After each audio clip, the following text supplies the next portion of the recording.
The Outpost of Shadows. In the heart of the dense, unforgiving wilderness of Eastern Europe, a military outpost stood, abandoned by time and forgotten by the world. It had been left to rot after the Cold War, nestled in a remote valley surrounded by jagged mountains and a thick, evergreen forest. Officially, it no longer existed, erased from maps and records.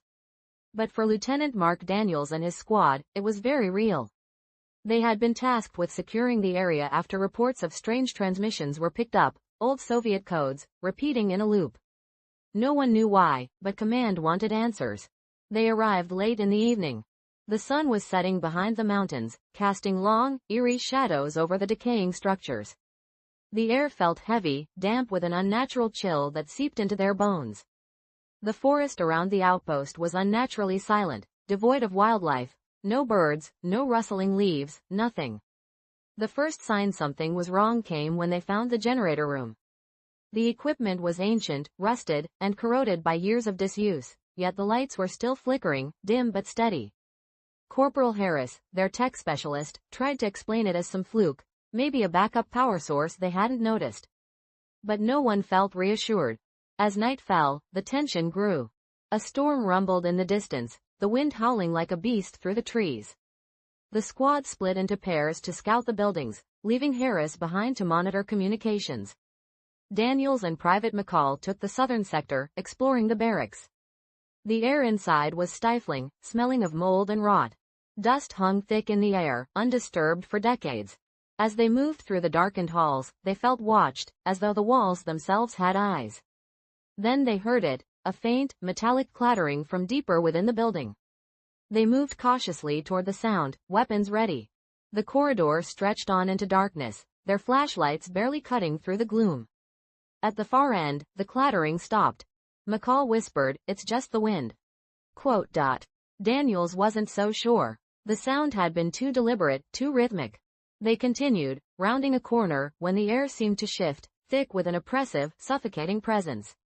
Their lights flickered, then died, plunging them into pitch blackness.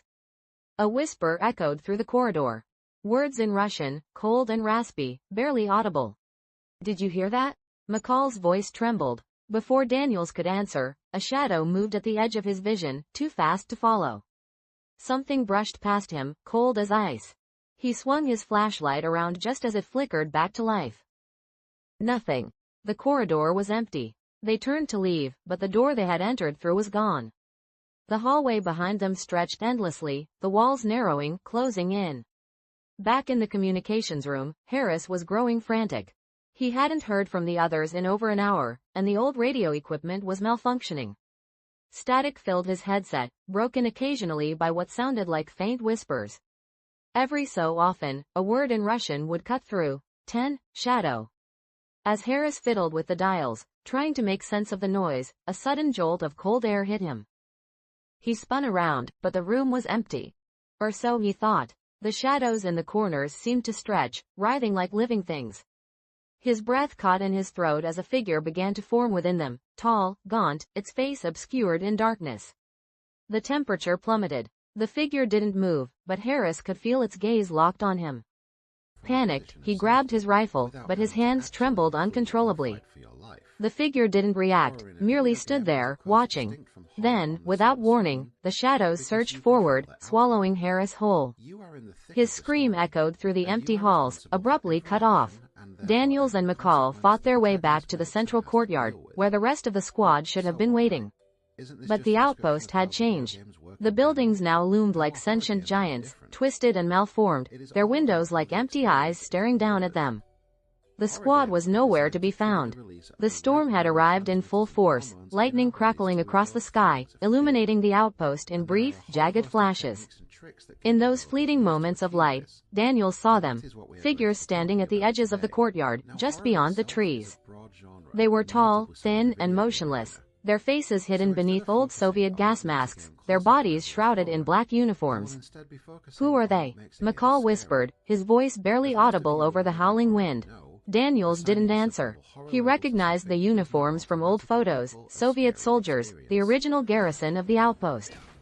But they had been dead for over 50 years. The figures began to move, slow and deliberate, closing in from all sides. Their footsteps made no sound. Daniels raised his weapon, but his fingers were numb, unresponsive. His mind raced. This wasn't real, it couldn't be. Then the whispers started again, louder this time, filling the air around them, seeping into their minds. Russian words, over and over. They belong to the shadows. You cannot escape. Quote. McCall broke first, firing blindly into the dark, his shots echoing in the night. But the figures didn't stop. They moved closer, their masked faces expressionless. Daniels tried to call for backup, but the radio was dead, just static and faint whispers. Suddenly, McCall screamed, a guttural, terrified sound, and collapsed. His body was dragged into the shadows by unseen hands, disappearing before Daniels could react. Alone, heart-pounding, Daniels felt the shadows closing in around him. He ran toward the forest, hoping to escape, but the trees twisted and warped before his eyes, transforming into monstrous shapes. The figures were behind him, always just out of reach, their whispers relentless. As Daniels stumbled deeper into the woods, he realized the truth. The outpost wasn't just a relic of the Cold War. It was a trap, a prison for lost souls. Those who entered never left. The last thing he saw before the darkness took him was a pair of glowing eyes in the distance, watching, waiting. And then, silence. The outpost was never heard from again. When a second team was sent to investigate, they found no trace of the squad, only old radio transmissions looping endlessly, repeating the same haunting message in Russian. They belong to the shadows. Quote.